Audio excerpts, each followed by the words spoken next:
There are trips you take when you're young, reckless, overconfident, desperate to prove to yourself that you're braver than you really are. And then there are the ones that follow you for the rest of your life. The ones you replay at night and wonder how close you came to disappearing forever. This happened when my friends and I were still in college, back when we thought the forest was just a big, empty playground, where the worst thing you could run into was bad weather. That October, we chose the Olympic National Forest. Not the tourist trails, not the mapped scenic routes, no, we wanted the forgotten places. The places locals only mentioned when they were warning you not to go. There were 4 of us: Liam, Marcus, Chloe, and me. The first day was normal, beautiful, quiet, challenging. But on day 2, when we left the last marked trails behind, that's when the forest began to change. By noon, the old logging road we were following vanished into dense undergrowth. The trees grew older, taller, quieter. We were arguing over the map when Chloe suddenly gasped, pointing into the brush. There, maybe 50 feet off the path, was a cairn. Not a friendly hiker's marker. Not a pile of river stones. These rocks were uniform, slate gray, unnaturally smooth, and stacked perfectly into a thin, tapering tower nearly 4 feet tall. It looked like it belonged at the entrance of some forgotten shrine. Marcus laughed at first, raising his camera. Probably just someone's weird art project. But I walked closer, unease crawling under my skin. Who would carry these stones out here? Why build something so precise in the middle of untouched old-growth forest? Then I saw the carving small, deliberate, etched into the lowest rock. A simple vertical line crossed by a shorter horizontal one. Like a primitive letter, a crossroads, or a boundary. Chloe whispered. It feels like it's telling us not to go farther. We ignored her instinct. We always did. That was our first mistake. We pushed deeper into the brush. The forest thickened, branches slicing at our jackets, the air growing colder despite the sunlight. Conversation died. After an hour of brutal climbing and hacking through thorns, Chloe stopped again. That's my carabiner. Hanging from a low branch ahead of us, tied neatly with dark green twine, was a bright red aluminum carabiner one from the set she'd gotten last Christmas. Marcus's joke stopped, his face drained of color. You dropped it earlier. Someone just found it. And, no, she whispered. I used it this morning. I know I did. It wasn't snagged. It was tied. The knot was tight, deliberate, facing the direction we had just come from. Whoever placed it wanted us to see it. A violation hit me like a physical blow. Someone had been behind us, watching us, close enough to pick something off Chloe's pack without her noticing, then run ahead and place it like a breadcrumb. We moved quietly for a long time after that. But soon, something else bothered me even more. The forest floor ahead just barely looked worn. Not an official trail, but a tended one. Fallen logs had clean, narrow cuts through them, just enough for one person to step through. Thorny brush was trimmed back in straight, purposeful lines. We hadn't chosen a route through the woods. We had been guided into one. Chloe began to tremble. Marcus muttered curses under his breath. The realization settled over us like a fog. Someone lived out here. Someone who did not want to be found. And someone who had been preparing this trail long before we arrived. Marcus snapped. He charged off the cleared path, barreling through the densest brush like a wild animal. We followed, tearing ourselves up on brambles, slipping on moss, tripping over roots. Panic took over. For 10 minutes we ran blind. Then we collapsed beneath the roots of an ancient cedar, lungs burning, hearts pounding. "Do you hear anything?" Chloe gasped. Silence. Not peaceful silence, the kind that presses against your eardrums, as if the whole forest is holding its breath. "He's not following us," I whispered. "He doesn't have to." And then Marcus pointed back the way we came. On a stump, placed with eerie precision, was a small child's boot. Old, cracked, mud-caked, facing us. It had not been there moments ago. I felt something cold and paralyzing crawl up my spine. This wasn't tracking anymore. This was a game. He knew exactly where we'd run. He was circling us, hurting us. We went back to the cleared path. We didn't speak. We didn't want to. Eventually, the path opened into a clearing, a perfect circle of dead silence. At the center stood a cabin. Not a ruin, not abandoned, A well-maintained log cabin with smoke curling from the chimney. Whoever lived there had been here for a very long time, but the clearing's edge was worse, much worse. All around the perimeter, like a grotesque fence, were wooden stakes. On each one, impaled through the center, was a child's toy. Sun-bleached teddy bears, cracked dolls, plastic cars warped by time and weather. 20 of them, maybe more. We were frozen. No one breathed. Then we saw the clock. Mounted on a post beside the cabin door was a cheap, battery-powered wall clock. Its hands were frozen at 12. Below it, carved into the wood, was a single word. Wait. The meaning hit all of us at once. He brought us here. He walked behind us, ahead of us, around us. He wanted us to reach this place. Not to kill us. At least not immediately. He wanted us to wait. We ran. We didn't decide to. Instinct just took over. We cut through the forest, staying low, skirting the edges of the clearing. We didn't speak. There was no need. As we slipped behind the last row of stakes, I felt the overwhelming sensation that if we made a sound, if we breathed too loudly, we would see the cabin door open behind us. We ran for an hour, until our legs gave out. But the forest wasn't done with us. Because tied to the mesh of Chloe's pack, woven in without her noticing, was a thin strip of bark. Etched into it was the same simple symbol we'd seen on the stones. The Ridgekeeper had been close enough to touch her. Close enough to leave his last message. Close enough to let us know, you are not escaping. I am letting you go. We stood at the edge of that ravine as the last sunlight slid behind the trees, like someone was pulling a curtain shut. Chloe's breath came out in broken gasps. Marcus kept looking over his shoulder, even though the forest behind us was dead still. I stared at the strip of bark tied to her pack, the carved symbol, the same crooked H, as clean and precise as the one etched into the cairnstone. He hadn't chased us. He had anticipated us. Somehow he knew exactly where we'd flee, which direction panic would push us, which shortcut through the brush we'd take when we thought we were unpredictably scrambling for safety. He knew our path better than we did. That realization planted a kind of fear I had never felt before, one that didn't come from being hunted, but from being understood too perfectly. We tore the bark from Chloe's pack and threw it into the ravine, watching it tumble into the darkness below. It didn't matter. He had dozens, probably hundreds, ready for anyone who wandered too close to his territory. We made a decision in terrified whispers. Ditch half the gear, travel silent, move through the night. Not toward the ridge, not toward the cabin, but anywhere that wasn't here. And so we walked, and walked, and walked. Hours passed. Sometimes one of us would freeze because a branch snapped somewhere far off. Sometimes we swore we saw movement between the trees. But nothing ever came closer. Nothing ever chased. It was worse that way, because it meant he didn't have to chase. By midnight, we were shivering uncontrollably. We had no fire lighting. One felt like suicide. The woods seemed restless, like something was drifting between the trunks far away, pacing with us, always watching.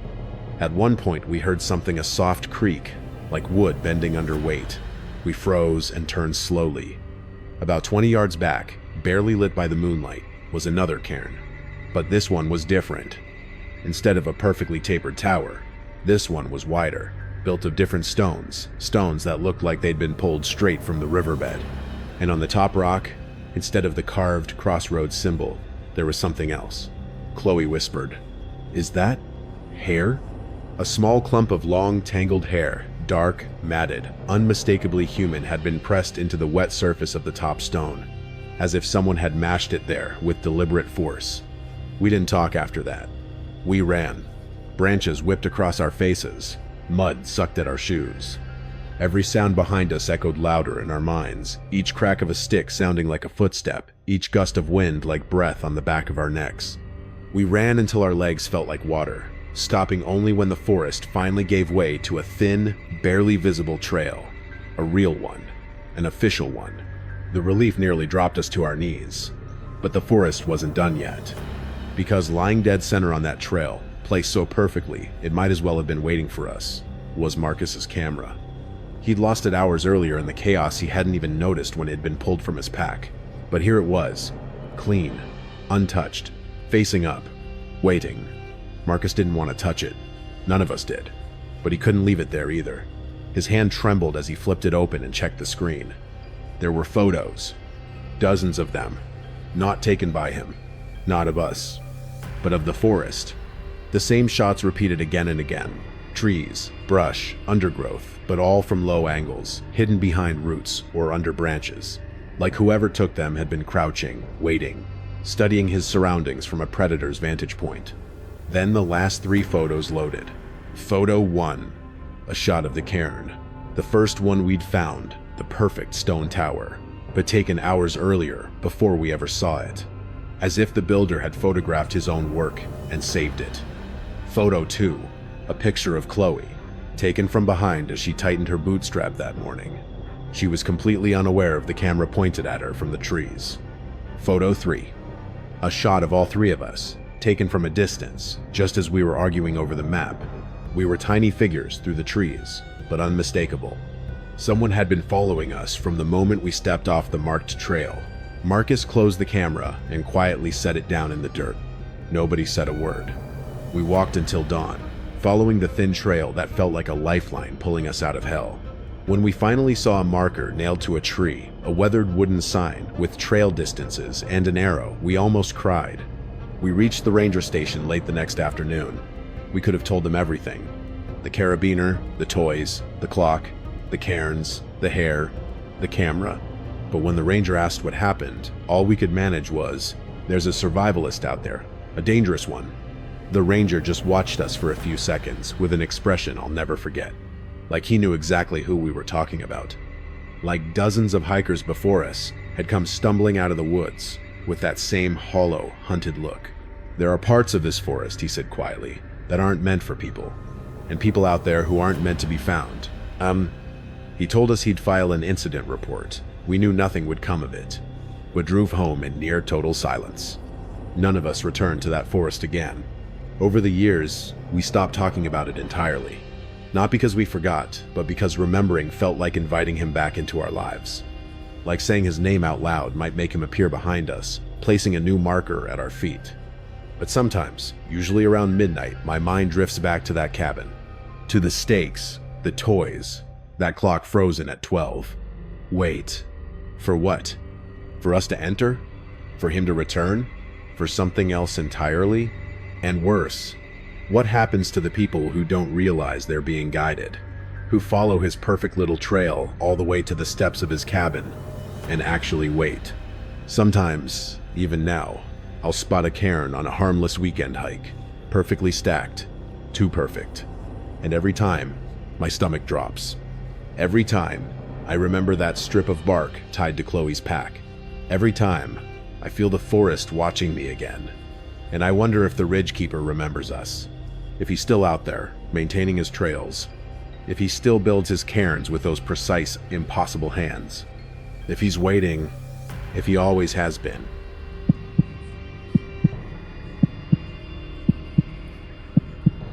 If the Olympic Peninsula trip was about the fear of a meticulous hunter in the deep woods, the trip I took to the Colorado Rockies a few years later was about the terror of absolute exposure, the fear of being watched when there's nowhere left to hide. I was with 2 other friends this time, Henry and Abigail. We were attempting a 3-day loop to an unnamed alpine lake, situated right on the tree line, the place where the dense forest gives way to the barren, wind-scoured rocks of the high peaks.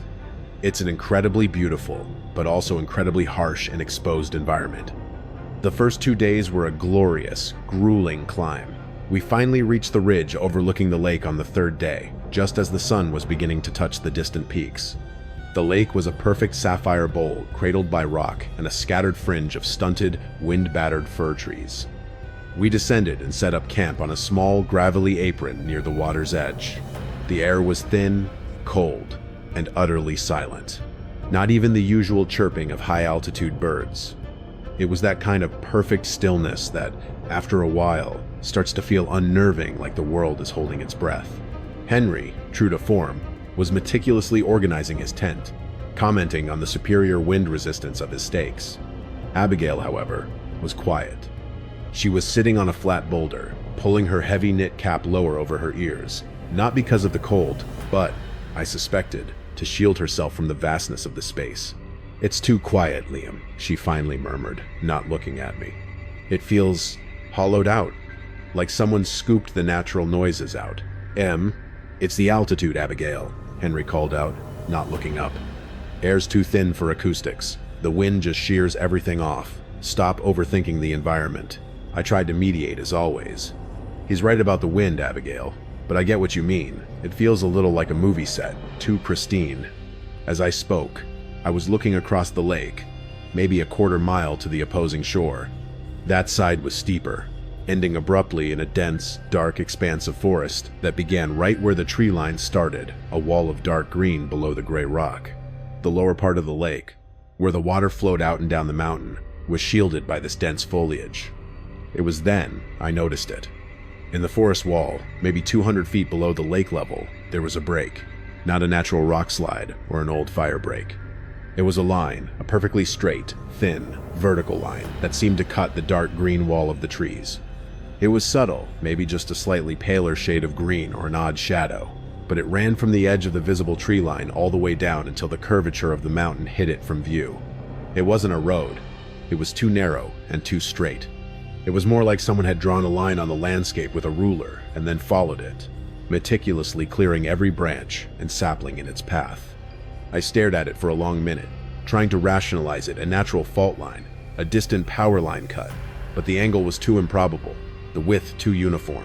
"Hey, Henry," I said, pointing across the water. "Look down there, that line in the trees. What do you make of that?" Henry finally stood up, shading his eyes. He paused for a moment. "A shadow. Or maybe a distant ski cut, poorly maintained. Doesn't matter. It's miles away. It's too straight for a shadow, and there's no ski resort within 100 miles of here," I argued. I pulled out my small pair of binoculars. Through the lenses, the line sharpened into a terrifying clarity. It wasn't cleared down to the dirt. It was cleared just enough to make a perfectly vertical line of sight. It looked like a sniper's sight line. The fear wasn't about the line itself. It was about the effort required to create it. To cut a single, perfectly straight path down a rocky, forested mountainside for what I estimated to be half a mile, only to stop exactly where the lake begins, with no trail leading to it. It was a task only undertaken by someone who either had infinite, deranged dedication or a very specific, terrifying purpose.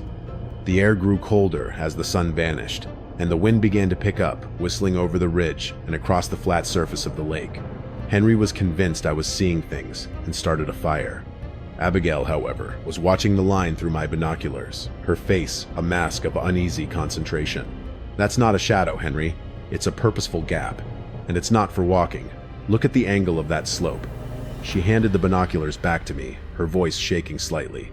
"It looks like a lane. Like a ship coming into a harbor. Right, Abigail? A harbor at 10,000 feet. Henry scoffed, trying to laugh it off, as he fussed with the damp kindling. I ignored him, still staring at the line. Henry's dismissiveness, the ultimate skepticism, only heightened the feeling of unreality and isolation. If something happened, he would be the one arguing it away until it was too late. I needed to move, to break the psychological loop of staring at that line. I walked down to the edge of the water to pump some lake water for the cooking pot. The gravelly shoreline was clean, washed by the occasional high water. The water was crystalline and impossibly cold. As I pushed my pump filter into the water, I noticed something sticking up from the bank, half buried in the glacial silt right on the water line. I bent down and pulled it out. It was a boat anchor. Not a small grappling anchor for a canoe, but a heavy, fluked, galvanized steel anchor, the kind you would use for a decent-sized lake or seagoing vessel. It weighed at least 40 pounds and looked pristine. It had been spray-painted black, but the paint was chipping slightly, revealing the glinting silver beneath. It had clearly been used, but only recently there was no rust, no deep scoring from years of water abrasion. I carried the cold, heavy object back to the camp and dropped it with a metallic thud on the gravel. Henry finally stopped fiddling with the fire and stared at the anchor. The smirk was gone. "What? What the hell is that?" "It's a boat anchor, Henry," I said, my voice flat.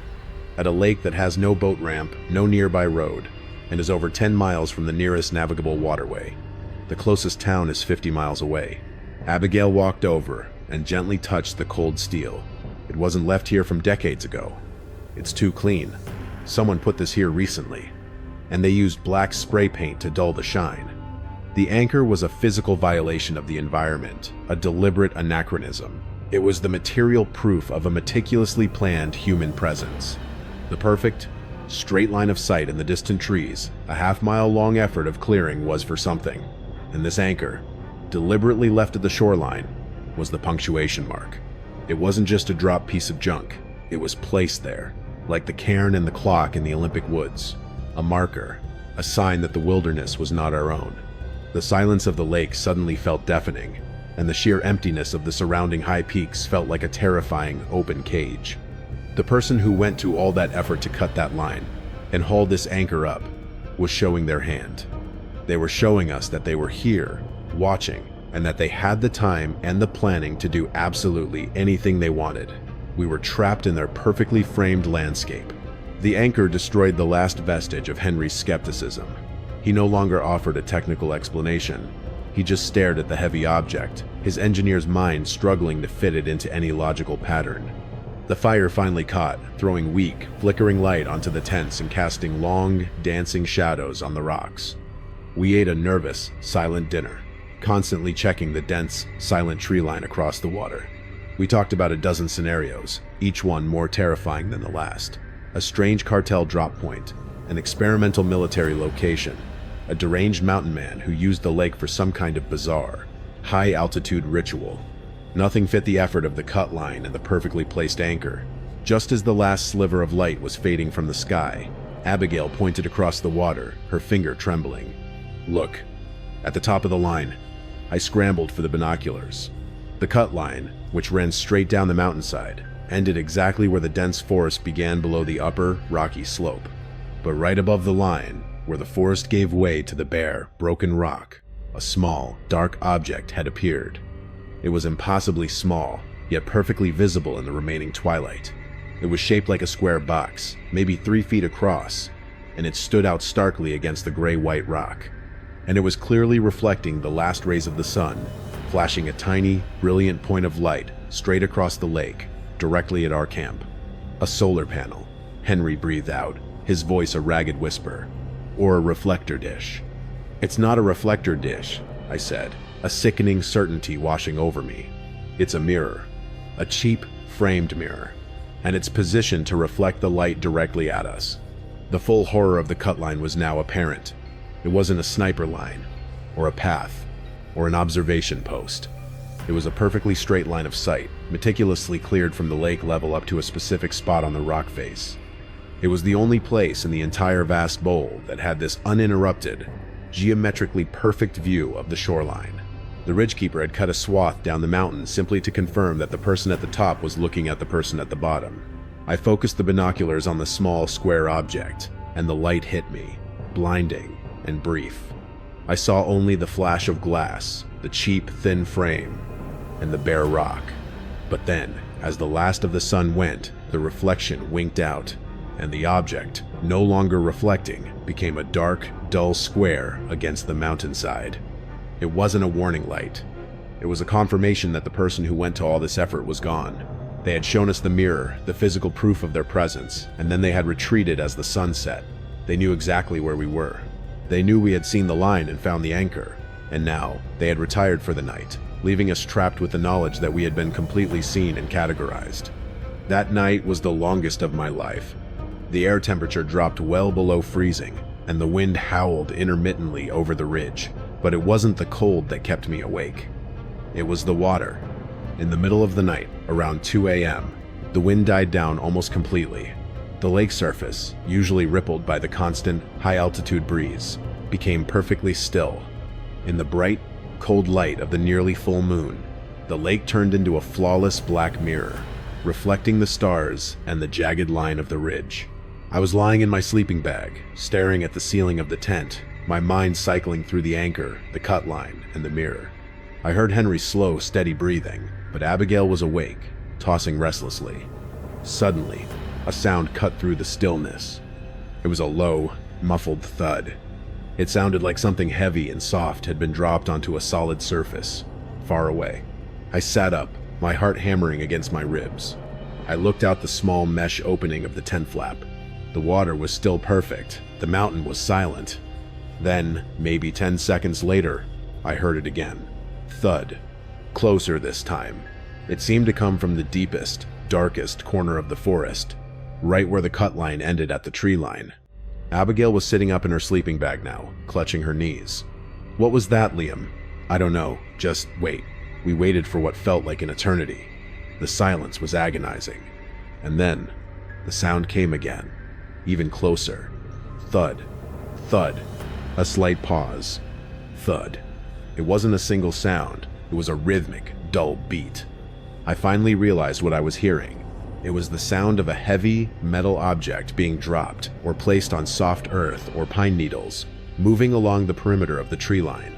The wind was carrying the sound perfectly across the flat, cold surface of the water, making it seem much closer than it was. "It's the anchor," I whispered to Abigail, my voice a dry croak. "Someone is moving the anchor." The sheer impossibility of the feat was the terrifying part. To retrieve the 40-pound anchor from our side of the lake, haul it silently across a quarter-mile of rough, boulder-strewn shore, then move it along the tree line. In the dead of night, it required incredible effort, focus, and a terrifying level of intentionality. The rhythmic thudding continued, slowly moving along the distant, dark tree line, following the perimeter of the lake. It wasn't a random noise. It was a deliberate action, performed for an audience they knew was awake and terrified. The full psychological weight of the situation crushed me. The person wasn't attacking us. They were simply showing us, in the most primal, terrifying way, their complete control over our environment. The anchor had been the invitation. The cut line and the mirror had been the confirmation. And now, the rhythmic thudding was the reminder that while we were huddled in our tent, they were moving, working, and utterly unconcerned with being seen. They had set the stage, and we were the captive audience to their private, unsettling labor. The thudding finally stopped. The lake remained perfectly still. The next morning, we packed and scrambled out of there before the sun fully crested the ridge. We took the longest, least efficient route down the mountain, never looking back. I never told the rangers about the anchor or the cut line. We had been taught a lesson. The wilderness, in its deepest, most isolated parts, is not empty. It's simply occupied. And the people who occupy it have a silent, terrifying way of making you understand that you are not welcome. To this day, I can't look at a placid body of water at night without listening for that dull, methodical thud to echo across the stillness.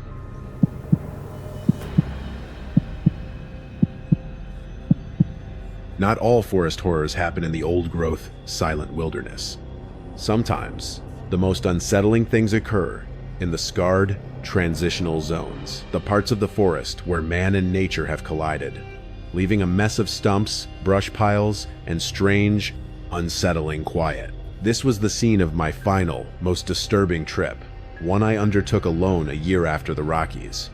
I needed to prove to myself that I wasn't permanently broken by those previous experiences.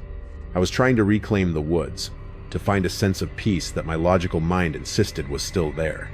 I went to a massive area in northern Maine, an endless expanse of managed timberland crisscrossed by logging roads.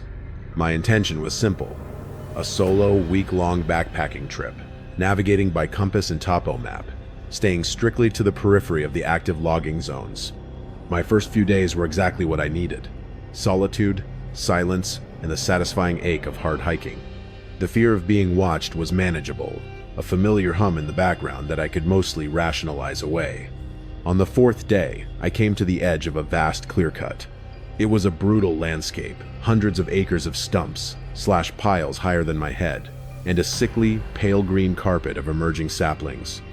The logging operation had clearly been completed recently. The smell of fresh-cut pine was still heavy in the air. My map showed a rough, decommissioned logging road skirting the eastern edge of the clear-cut, which I planned to follow for the next 6 miles. I found the road easily, a deep, mud-rutted track, partially obscured by the quick-growing brush. I walked the road for about 2 hours. It was slow going, but the track was clearly visible.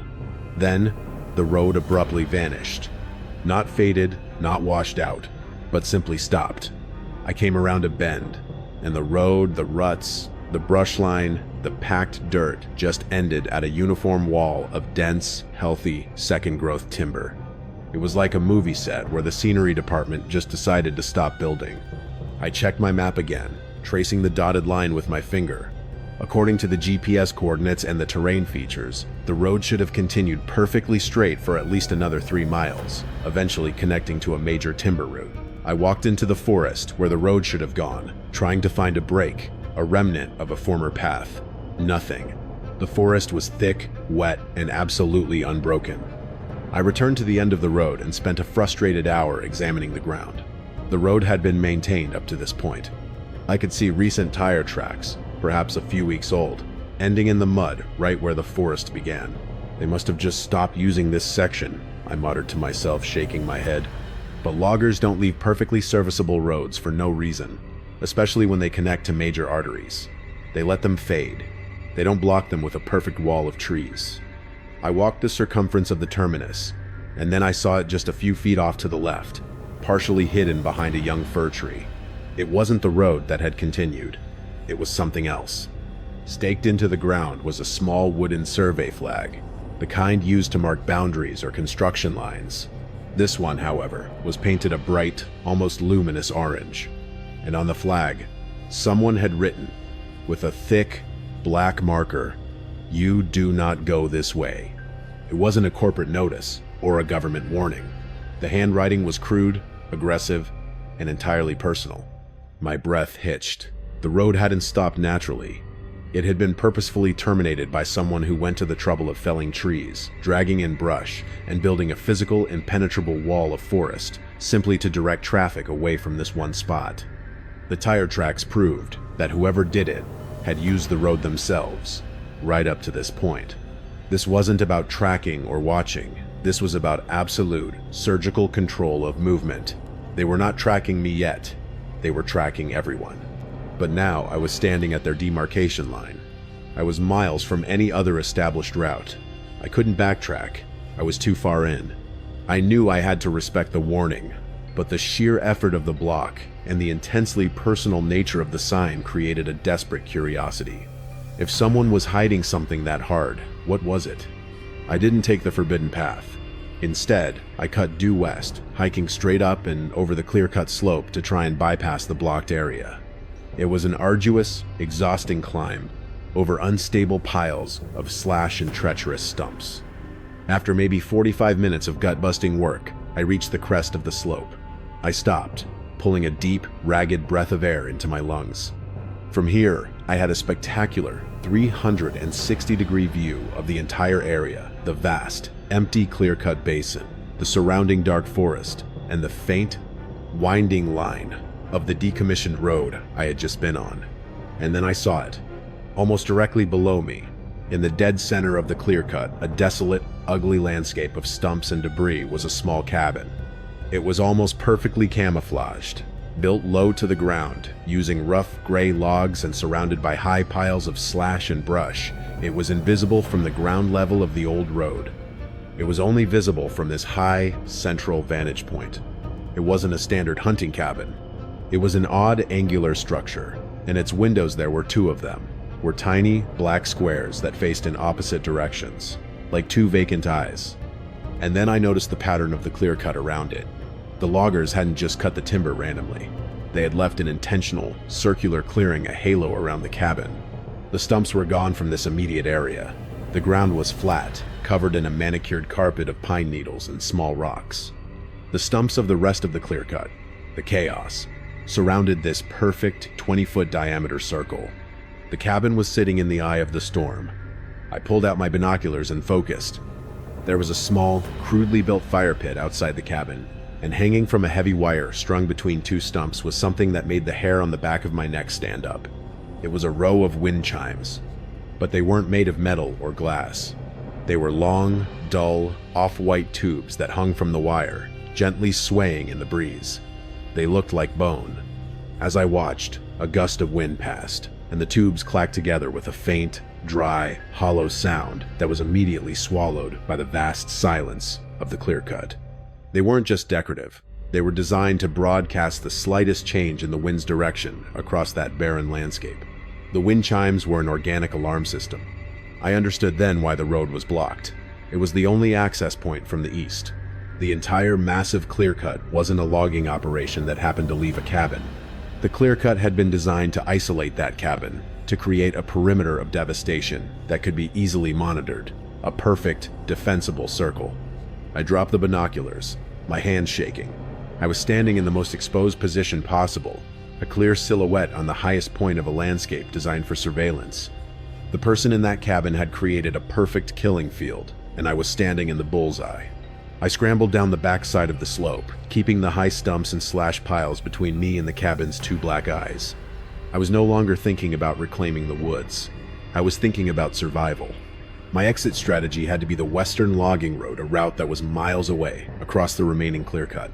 I had to pass as close as I dared to the cabin's controlled area. I moved slowly, hunkered down behind the thickest brush piles, using the cover of the logging debris. The wind was swirling erratically across the empty basin, and I could faintly hear the dry, light, clicking sound of the bone chimes. Click, click, pause. Click, click. It was a gentle, hypnotic sound that was terrifying in its context. I was maybe 100 yards from the cabin now, hidden behind a truly enormous pile of dead branches. I risked one final look through a small gap. The cabin's door was heavy and wooden, painted a dull brown. It was closed. There was no smoke from the chimney. The person wasn't home. But then I saw the final, sick detail. Leaning up against the exterior wall of the cabin, right beside the closed door, was a single, full-sized, clear glass bottle of bright red Kool-Aid. The cheap, sugary powder had been mixed with water, and the liquid inside was a vibrant, unsettling crimson. It wasn't a mistake. It was staged. The person who lived there had left a deliberately eye-catching object, a shocking red in a landscape of browns and grays, as the last thing someone would see before they approached the door. It wasn't a welcome sign. It was a macabre, unsettling piece of domesticity, left in a place of extreme isolation and intentional defense. I felt the last of my composure slip away. The man in the Olympic forest was an obsessed hunter. The man in the Rockies was a meticulous planner. The man here was something worse, a psychologically detached architect of terror, someone who made bone chimes and left Kool-Aid as a calling card. I turned away from the cabin and began the final, agonizing push towards the far edge of the clear-cut. The bone chimes were clicking faster now, a rhythmic, dry percussion as the wind picked up. Click, click, click, click. I didn't run. I moved with a focused, desperate stealth, convinced that any sudden movement would draw a response. I was maybe 50 yards from the far tree line, crawling under a huge, rotting log, when I heard it. It wasn't the chimes. It was a low, heavy sound coming from the cabin, a single, distinct metallic clang. I froze, squeezing myself against the dirt. The door. It sounded like the heavy wooden door had been pulled open, maybe catching against a metal latch. But the wind was blowing towards me, which meant any sound from my side of the clear-cut would be carried away from the cabin. It meant that a person inside the cabin would hear the chimes before they heard me. I held my breath, listening desperately. The chimes were still clicking madly. The silence after the clang was absolute. Then, from the far side of the clear-cut, the side directly opposite me, the side that contained the blocked road, I heard a sound. It was a heavy, dull sound, rhythmic and getting steadily closer. Crunch, scrape crunch, the sound of a large metal object being dragged across the ground. He hadn't been home, he had been out, and he had just returned, probably through a back entrance to his clearing, dragging something heavy. The clang I had heard was not the front door opening, but a lock or a metal barrier being secured from the outside before he entered. He was in the cabin now. He was only 100 yards away, separated by a sea of stumps and scrub, and he had secured himself inside his fortress. I didn't wait to find out what he was dragging. I scrambled out from under the log and sprinted the last 50 feet to the cover of the distant, dark tree line. I crashed through the brush, never stopping, running until the sound of my own panic-laced breathing drowned out the faint, terrifying click, click, click of the bone chimes. I found the western logging road hours later and hiked another 7 miles until I found a road sign. I walked to the nearest town, abandoned my gear, and caught the first bus out of Maine. I never went back. I still have nightmares about the clear-cut, But it's not the sight of the bone chimes or the Kool-Aid bottle that wakes me up in a cold sweat. It's the sound. The final, heavy, metallic clang of a door being secured from the inside, followed by the sound of something large and heavy being dragged across the ground. It's the knowledge that the man who built a fortress in the middle of a clear-cut wasn't just hiding from the world, he was hiding with something. And I was standing on his doorstep when he came home.